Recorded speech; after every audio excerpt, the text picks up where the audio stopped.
Hey, it's Rob. Welcome to this episode of the podcast. I'm so pumped for this one. This is going to be your mental training ground, how you turn your long run into a opportunity for you to practice everything that we teach in the podcast and in the course, in our community, that you can take on your next run and really make it a practical and efficient way of training yourself for your next race. We're coming into the racing season. There's so many ultras and marathons and races coming up. And so this is a really good time for you to practice what you've been learning and putting it all into your long runs as you prepare for your race. Some of the feedback we've been getting in the podcast has been really amazing. We are ramping up this podcast. We will now be releasing an episode every second Friday. So every fortnight, you'll get a new episode released to your feed. I've been doing this podcast for a long time now. I think it's the fifth year I think I'm in. And it started off as just something I'd release every few months when I got around to it. But it's grown so much and I've got so much great feedback. And thanks to everybody who's ever given feedback or who's liked it or subscribed to the feed or to share it with someone that you know. So because of that, the success is going so well. We'll be releasing it every fortnight. And if you're part of our community, you'll get input into what's happening in the podcast. So the topics that we choose, we're going to be discussing it in our community, which is a really great place for you to ask questions and share examples of how you're using the stuff that we're learning and putting it into practice to help you become a better runner, become a faster runner, become a more happy runner, and just enjoy your running more. And so much feedback we get is that the skills we're learning in the community, in the course, and through the podcast is really transforming into people's lives, and you're taking those skills into everyday life and work. So awesome. Thanks for the feedback. Other piece of feedback we've been getting is, Rob, we want to know more about you. Now, this podcast is not about me. This podcast is about you.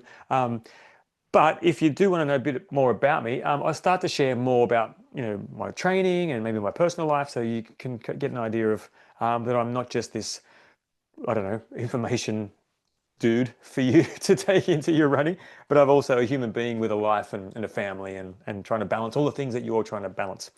So let's get into this episode, mental training for the long runs. Now, why is a long run such a great place to practice everything? Well, it's a simulation for your race day. The reason you do a long run is to put stress on your body and prepare it, for the long run, for your race. But also it's about, managing your nutrition and your mindset alongside your training in that long run. That's why it's such a great a great experiment for you to start taking in some mental tools. So today we're going to unpack all those mental tools and how you can really maximize your long run. So it's not just like, oh, I've got to do a 30K this weekend. If that's you, it's, wow, I've got 30Ks. I'm going to really maximize this with my nutrition, and I'm going to really maximize it with my mindset so that I am dialed in and I can get the lessons from my long run so I don't have to make the mistakes on race day and learn for my next race.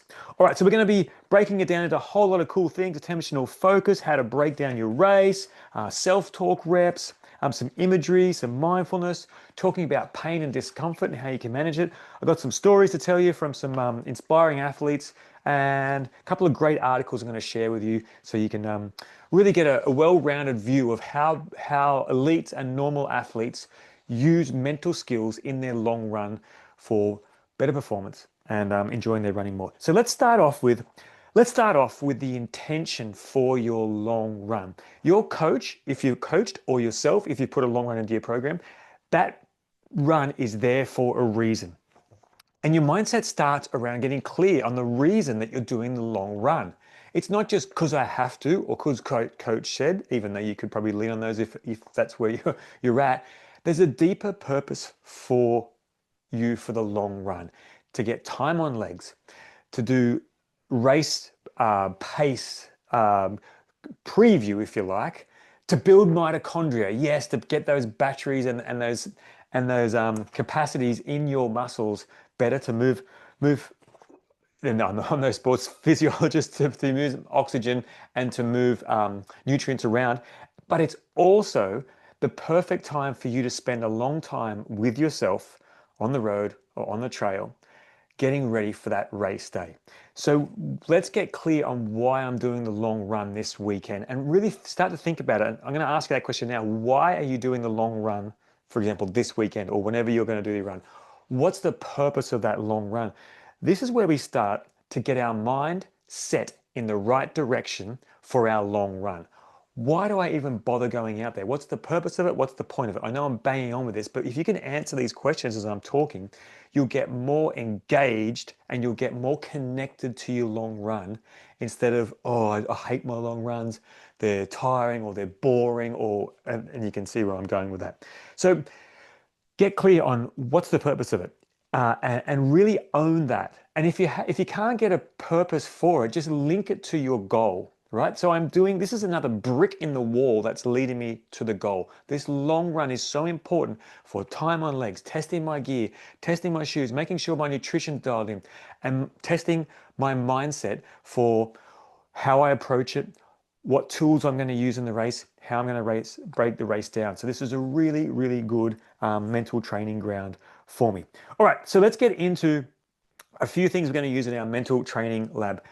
We're going to go to one of the key studies that I talk about, one of the key sports psychologists, Professor Samuel Marcora from the University of Bologna. I mention him so often because of the link that his research has between mental skills training and perception of effort, or rate of perceived exertion, if you like.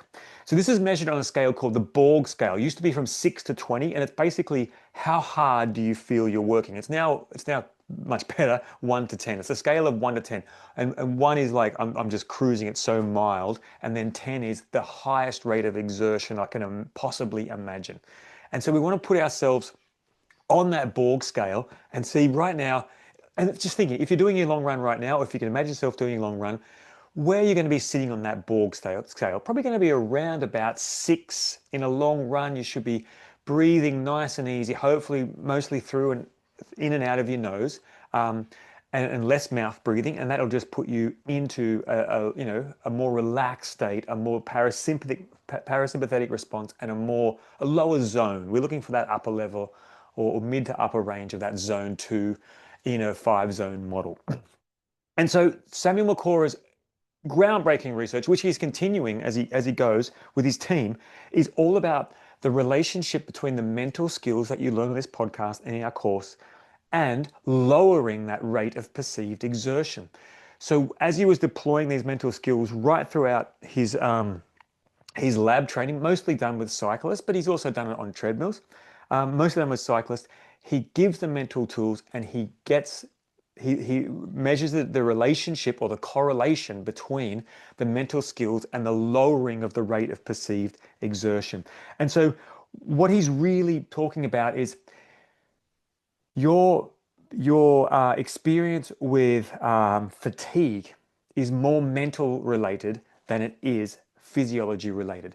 And they measure this through muscle biopsies and noticing that when someone's giving up and they said, I can't do it anymore, they'll biopsy their muscle and they'll still see they've got enough glycogen to continue on that, that time trial on the bike for another 8 or so minutes, but they've given up. And Macora's whole biological model, psychobiological model is around your mental fatigue will stop you before your physical fatigue. So then how do we lower the mental fatigue? We use mental skills. So there's a little intro for you. So a few of the ways that he does that, and we're going to talk about many different ones in this podcast. So if you've got notes, if not, and always my caveat is, if this works for you, awesome. If you don't relate to it, I still encourage you to try it, but ditch it and just go with the next one. I'm going to share so much stuff with you that I want to make sure it's practical and useful for you. And even if you just take one of these skills into your next long run, it's definitely worth your time. So let's actually start with the 4 focus channels of attention. So this comes from a very old model, Nadeffa's model of attentional focus. There's 4 channels. So the analogy is you've got a remote control as you're running, just as in remote control for a TV, and you've got 4 channels you can switch through. The 4 channels are like a quadrant: internal, external on one scale, broad, narrow on the other. You would have heard me talk about these before. So internal, external, broad, narrow. So think of it as a quadrant. You can have internal broad, internal narrow. You can have external broad and external narrow. And your job on your next run is to become aware of how you can change the channel using your remote and noticing where your rate of perceived exertion sits when you change into a different channel. For example, if I'm internal broad, I'm focusing internally in my body and I might be noticing how I'm generally feeling, right? That could be the internal broad, right? And then I might tune into areas of my body that are tight or that I've got pain or that I just notice hot or I'm feeling what I'm feeling. That's a general internal broad. Internal narrow would be I'm focusing on the tension in my left shoulder or in the way that my right foot is landing on the ground and my right, for the first metatarsal, the way that I'm leaving the ground off that first metatarsal. Right, we go to external. External broad is we're taking in the horizon, we're taking in the landscape and soaking it all up with a big, using our peripheral vision to see as wide as we can, like a big panorama. And external narrow would be I'm picking a tree or I'm picking a car or I'm picking something in the distance to focus on one specific point.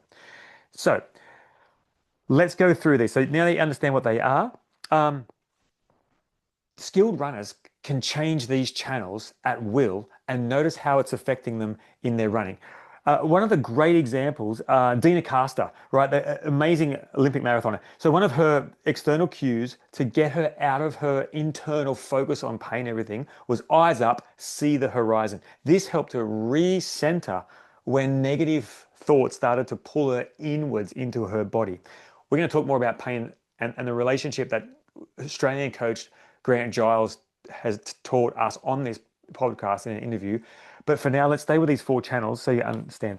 So one of the key takeaways for this is when in doubt, which channel do I use? Go external. When you go external, it'll sink you into a more parasympathetic state. Now that's the rest and digest or the more relaxed state.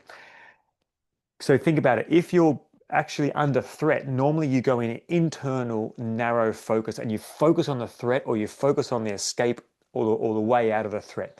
So when you're switching into an external broad, like looking at the horizon, like Dina Carster, eyes up, see the horizon.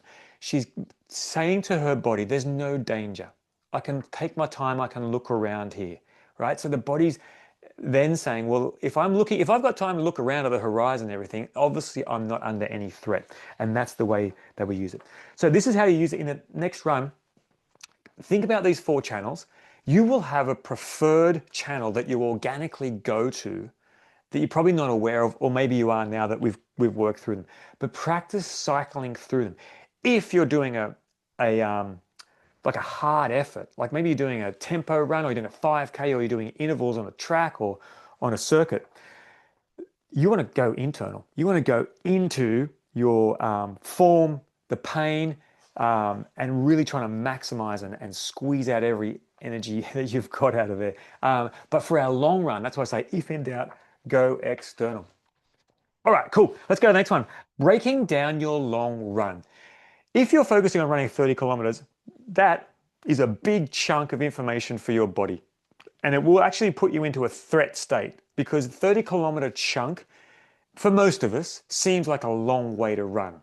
And that can start to bring up anxiety or can bring up doubt and all of the negative emotions that we really are trying not to avoid, but trying to manage and cope with as we go. So the way that we do that is to break our long run down. And let's stay with a 30K run. Let's just say that's your long run for your ultra or for your marathon coming up.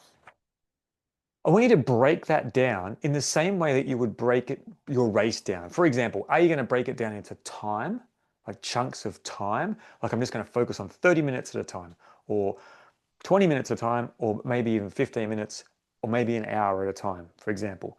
Are you going to focus on chunking that race down into distance? So kilometers. I'm just going to run 5 kilometers at a time. Some people love to break their race down into park runs. It's a marathon, it's 8 and a little bit park runs. So I'm just going to break it down into those. Yeah, that's the way you could break it down. Or you might break it down to 10Ks, or you might break it down into half marathons or whatever.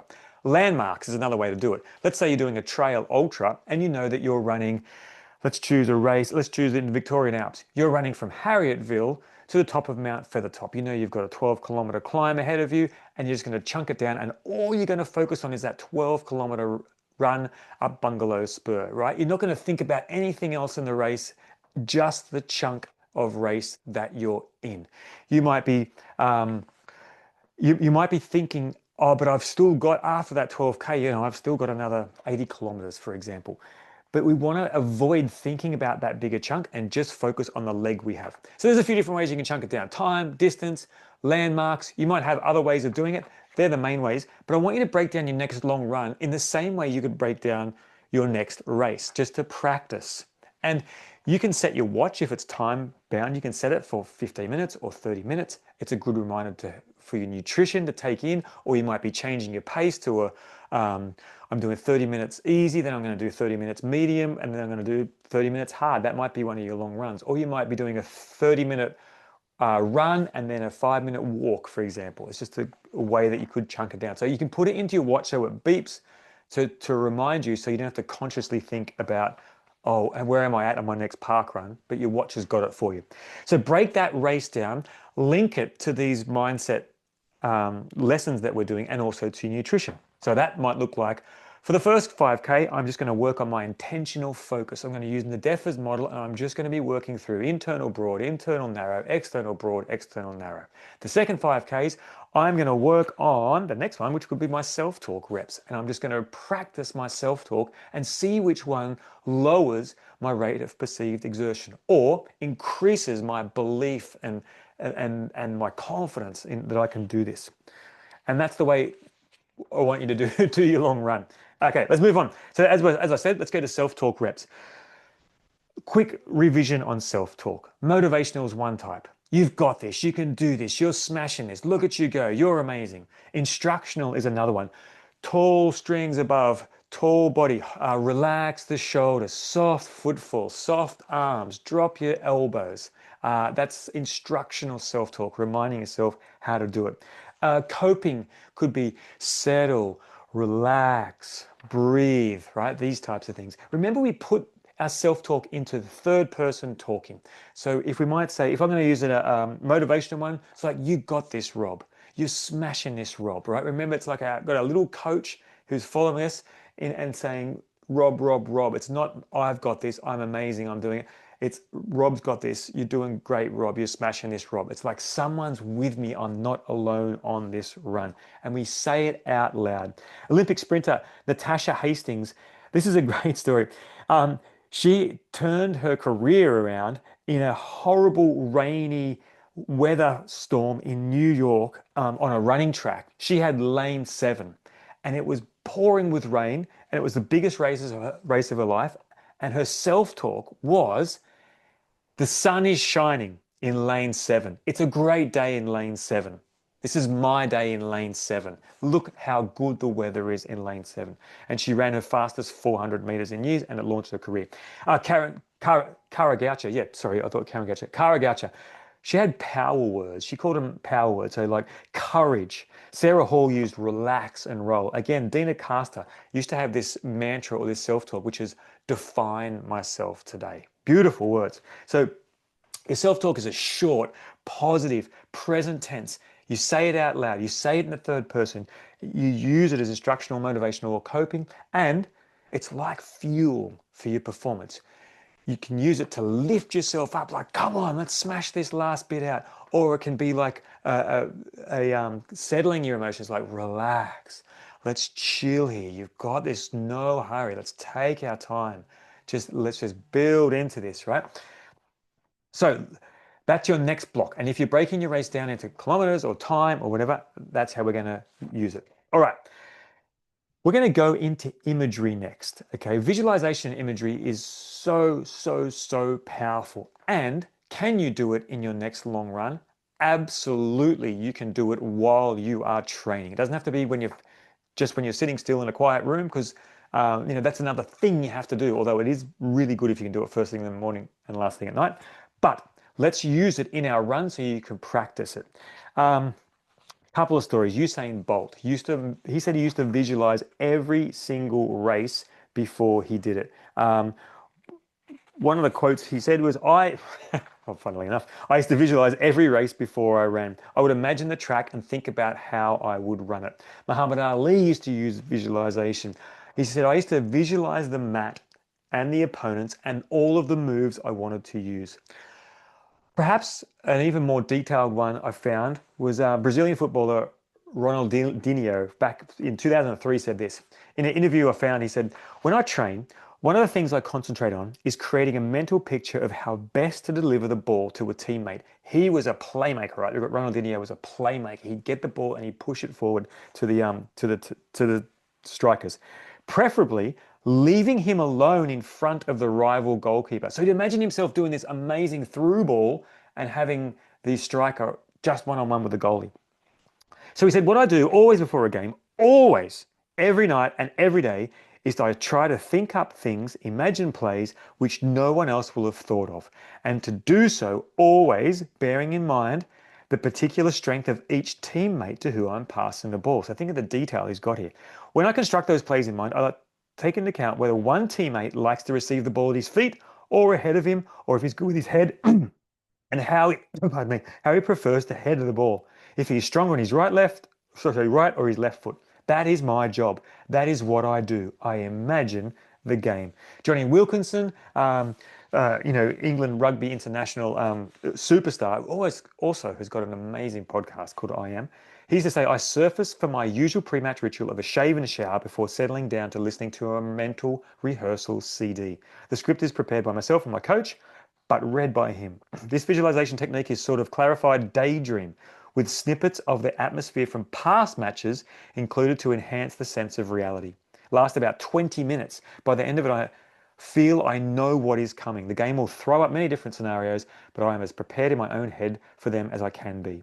If you have realistically imagined situations, you feel better prepared and less fearful of the unexpected. All right, cool. How do we do visualization? Well, in sports psych, there's a beautiful 20-year-old acronym called PETLEP. So PETTLEP. So I'm just going to run through what it stands for. But as I do it, imagine you building your visualization script through this acronym for your next race. So P is physical. So you're imagining the relevant, like the characteristics of the race. And it might even be what you are going to wear and carry in the race, right? It might be the environment the course you're about to run, which leads into number 2, environment. So if possible, imagine the environment where the performance takes place. So first of all, let's go back, sorry. Physical is you, what you're wearing, what you're carrying, ready to go. Next, you put yourself into the picture, right? So you're into the environment. You might be running on the trail, in the beautiful mountains. You might be on the road in a beautiful city, or on a track, right? And you put yourself in the environment. Then the first T is task. You're trying to imagine details relevant to the task and the level of the performer, right? So what does that mean? It means you're not going to imagine yourself sprinting an ultra marathon. You're going to put yourself into the pace and into your job, your task as a runner. Second T is the timing. So this is really about moving through at the perceived rate you want to move through. So timing, as in checkpoints you want to hit, or how fast you want to run the visualization as well. So you're not going to imagine your 25-hour ultra marathon in real time. You're going to actually bring it down like Johnny Wilkinson into a 20-minute or maybe a 10-minute visualization. Next, the first L is learning. The imagery should be continually adapted and reviewed to change the demands for each athlete. So you're learning a skill through this. It might be you imagining running a technical terrain, right? And you like effortlessly gliding over the rocks and the roots and all of the things in the way on that single track, right? So you're learning how to do a skill and you're showing your brain, I don't have to be scared of this technical downhill. I'm going to imagine myself floating over it, concentrating on the footfall and where my foot's going to go. E is emotion. So imagine the same images that would be felt in the same physical situation. So what they're saying is imagine, for example, if you're fearful at the start of the race, you just imagine what that would feel like and then how you're going to dissipate those nerves, what you're going to say to yourself, how you're going to build confidence, right? And if someone goes past you, you might drop your head, you might feel bad. And then you imagine, hang on a second, I'm here to run my own race. They're running their race. I know what I'm doing. And you imagine yourself getting out of it. And then perspective is, are you looking through your own eyes in the first person or associated state? Or are you looking at the side, like watching yourself from a video or a drone or a camera person filming you, right?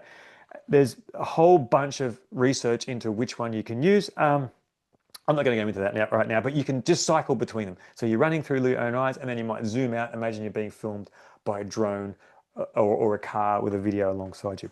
So those petlep is how you actually build, and it's kind of how you build your visualization. It's kind of intuitive, right? You think about then the environment, and then how you're going to, run through the race, your pacing and all that kind of stuff, and you're just building in these things as you go. So, and that took a little while, but you get that. Now you can do that as you are running. So let's say you're running along the pavement, but you're actually imagining yourself running that leg of your race.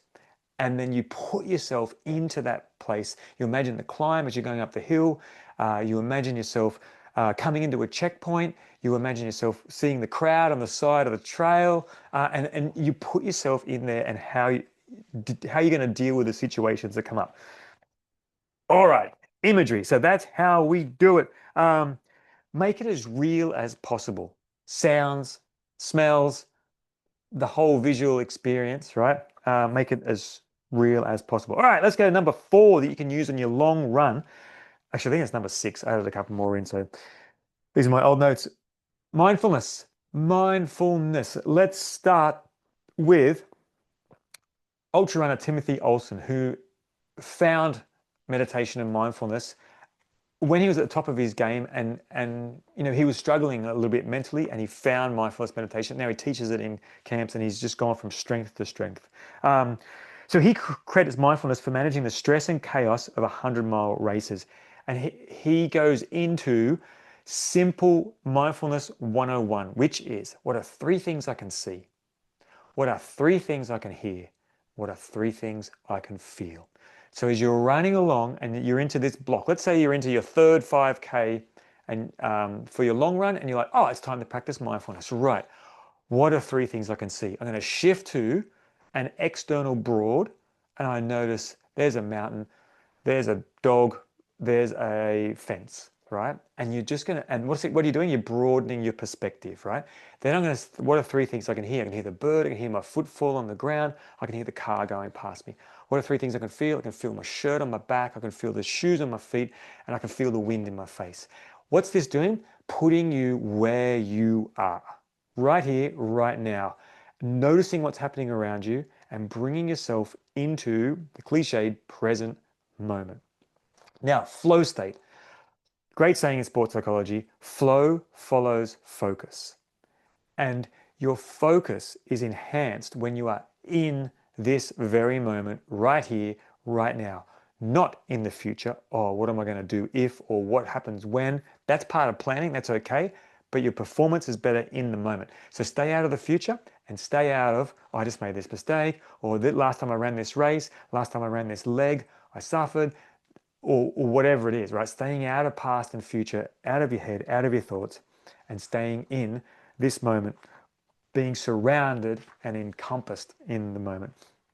Elite runner Sam Parsons listens for birds, there we go, mid-race, to reconnect with the present. One ultra runner described mindfulness in a 24-hour race as a cheat code, not forcing, just gently guiding, which stopped fatigue from overwhelming her. Right? How good is that, right? So the takeaway for this is immerse yourself in the moment and notice when the thoughts come, and come back to those 3 things you can see, hear, and feel. All right, let's get into our next bit. Grant Giles. I highly recommend you go back and listen to the episode on this podcast where I interviewed Giles. He is an amazing mind that comes from elite triathlon level, and as an as a Ironman coach over many years. He's got so much wisdom, and really one of the best teachers you can find. Here we go. So his core concept is, don't fight the pain. Listen to the pain, treat it as feedback, not failure. So here we are in your 20 kilometer chunk, or maybe you're into, your 2.5 hours into your run, and it's starting to hurt, right? What do we normally do? Oh no, here comes the pain. I want to stay away from this. I hate the pain. This is what I don't like about long runs. This hurts, this hurts, this hurts. And Giles' teaching is go into the pain, accept it. If you want to start the run by saying, it's going to hurt today, that's one way of doing it.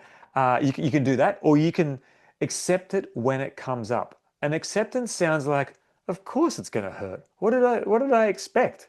I'm going to run 25 kilometers. There's going to be some pain. And then he says you lean into it. You don't run away from it. You lean into the pain. And what does that mean? It's getting curious. Getting curious. Where is the pain really? Oh, my whole body's on fire. Well, is it really? Let's see if we can really notice. Actually, it's not my whole body. It's just my quads. My quads are screaming. I've been doing a lot of elevation up and down, and my quads are screaming. Okay, well, whereabouts in my quads? Oh, it's right down near my knee. Okay. And is it both legs or is it just one leg? And getting really clear on that, right? Um, so so Giles starts every session. He primes athletes with these three questions. What am I here to do? Back to our intention setting, or why am I here? Why does this matter? What a great question to ask yourself. And how will I meet discomfort?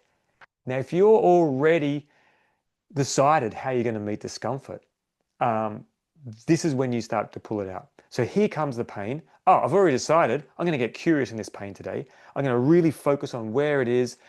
Give it a shape. Is it a round circle? Is it a triangle? Is it a stabbing knife in my thigh? And really go into it.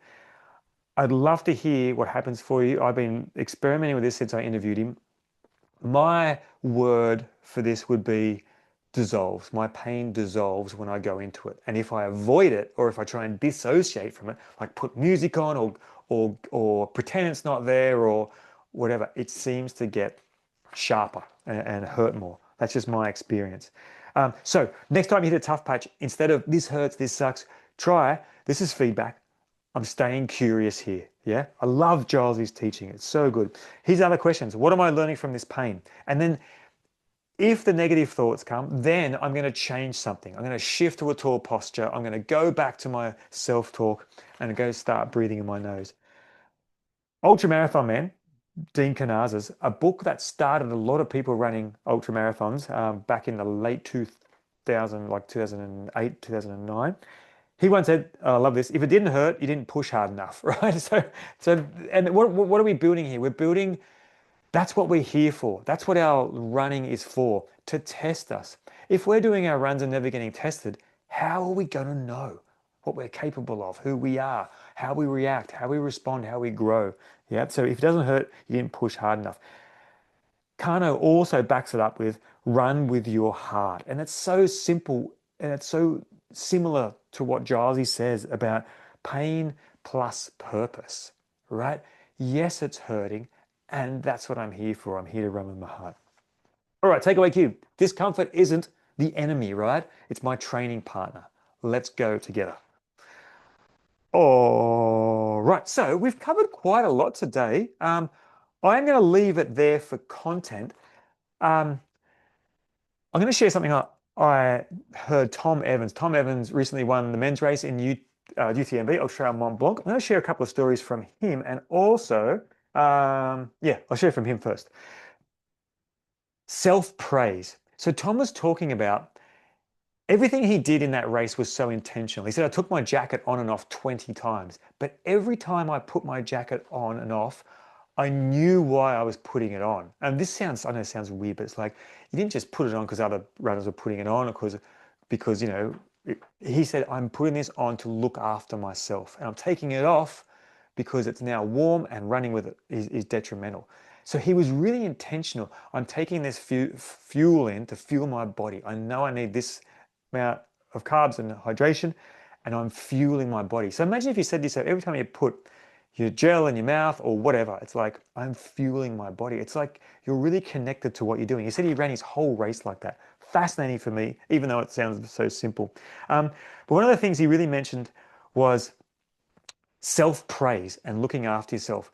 So he was really focusing on his self-talk and telling himself how well he was doing, how smart he was being when he was putting on his jacket because it was cold, when he was taking his nutrition, when he was stopping and walking up the major climbs, when he was using his poles. He used his poles a lot, even on the downhills, right? And he was saying to himself, "This is so smart, Tom. Like you're really being clever here." This goes back again to another interview I had with Brett Cannellan on this, pardon me, Brett Cannellan on this podcast. Highly recommend going back to listen to that as well. And we talked about pride and that self-pride. And Tom Evans really encompassed this in his interview. He was championing himself as he was running that race. He was his own cheerleader, and he was telling himself, you know, like how well he was doing and how clever he was being and how smart his race was because of his preparation, his execution. So, yeah, go Tom Evans. I really have. I'm going to keep going because I've got a few more minutes to go. One of my favorite runners, Beth Pascal, the UK runner, who is just amazing. Won Western States 100-mile, led from start to finish in 2021. She just recently set the Bob Graham round record in the UK. She's won Canyons 100K, Ultra Trail Cape Town. Like, she is such a legend and such a great human being. So part of her, a great interview I found with her, one of her tips you can take in your next long run. Why are you doing the race, right? Now, I know this is cliche. She even says it, this is cliche, but why do you want to get to the finish line of your long run? And really tuning into that, asking yourself as you're going, even if it's starting to hurt. Beth said she starts to think about everyone who's helped her to get to the start line, everyone who's made sacrifices. And she said that boosts her and keeps her going. You can do that in your long run. Remind you that you're never alone, that people have got your back, right? And it's not an individual sport that you're doing. She talks about the importance of eating during those races and long runs. And she's saying usually when something goes wrong, it's because of your nutrition. And I love that because so often we forget about the importance of nutrition and try and troubleshoot other ways. She also talks about chunking the race down, which is so important. And one of her key lessons is being adaptable. It's often said that the first half of an ultra is run with your legs and the second half is run with your mind or your heart. And she really echoes this and says, be adaptable, right? It's not about this is how the race is going to be. It's like, how can I roll with what's happening out there today? One of her core beliefs when she's running a long run or a long race, it will get better. And in brackets, she's got eventually, right? So she says we have a tendency to extrapolate. If I feel this bad at 20 miles, I'm going to feel twice as bad after 40 miles. I bet you've thought that before. I know I have, and I hear lots of people say it to me. And she says that ultra running doesn't work like that. There will be tough periods for sure, but an ultra marathon is usually a roller coaster of ups and downs. The tough periods are more often than not followed by easier miles. Remember, it never always gets worse. See if you can work that one out. One of her key takeaways for long runs, long races is to smile. And she just says this is one of her go-tos. Smile to herself, smile that she's grateful for being there and to the people around her. And she says, well, does she describe it as it's a performance enhancer. All right, so let's recap what we've done today so you can take it into your next long run and really start to work on this stuff. So we've covered stuff from Grant Giles about going into the pain, being curious. We went through the self-talk and how we can use this in a block in our run. We went through the focus, the 4 channels of the attentional control, and we did visualization using PetLab. We used the last one I just missed on, chunking the race down, chunking down your long run into 5 kilometers sections, for example, 10 kilometers or half hour or something. We talked about Tom Evans' self-praise. We talked about Beth Pascal and the way that, the key takeaways for Beth at the end, using smiling, chunking the race down, remembering why you're there, thinking about all the people that got her there, knowing it will get better. All of these things, I want you to practice in your next race. Don't wait for the race. If you're waiting for the race, you're missing an opportunity to learn what lands with you the best. All right. Thanks for getting to the end of it. I know it was a big data dump. Sometimes I do, give you so much, but again, always I say to you, take what works, and if it doesn't land with you, ditch it and maybe try it another day. But it's all about something will land with you. Just take one thing and make it work. I'm going to say goodbye. If you want to come and join our community, the link will be in the show notes. You go to robmasonruns.com.au. It's only $8 a month. You get to chat with all this awesome, like-minded people. I share mindset tips and strategies. You get input into this podcast. You get to ask me questions. It's just a really cool place. $8 a month. First month is free. If you don't like it, you can leave. No worries. And remember, the podcasts are going to be coming out every second Friday on the Friday fortnights. And I guess now that we're at this point of building the podcast again, if you could subscribe to the podcast, review the podcast, send it to somebody you know, that would be the best way that you could, I guess, help me or give back. Some people say, I want give back because obviously I don't make any money out of this and it's free, but you can give back by helping me grow it and expanding our reach. All right, enough from me. Have an awesome long run. Use it as your mental training lab. I would love to hear how you go. And above all, enjoy your running. These tools are there to help you enjoy your running and become the runner that you want to be. Till next time, see you then.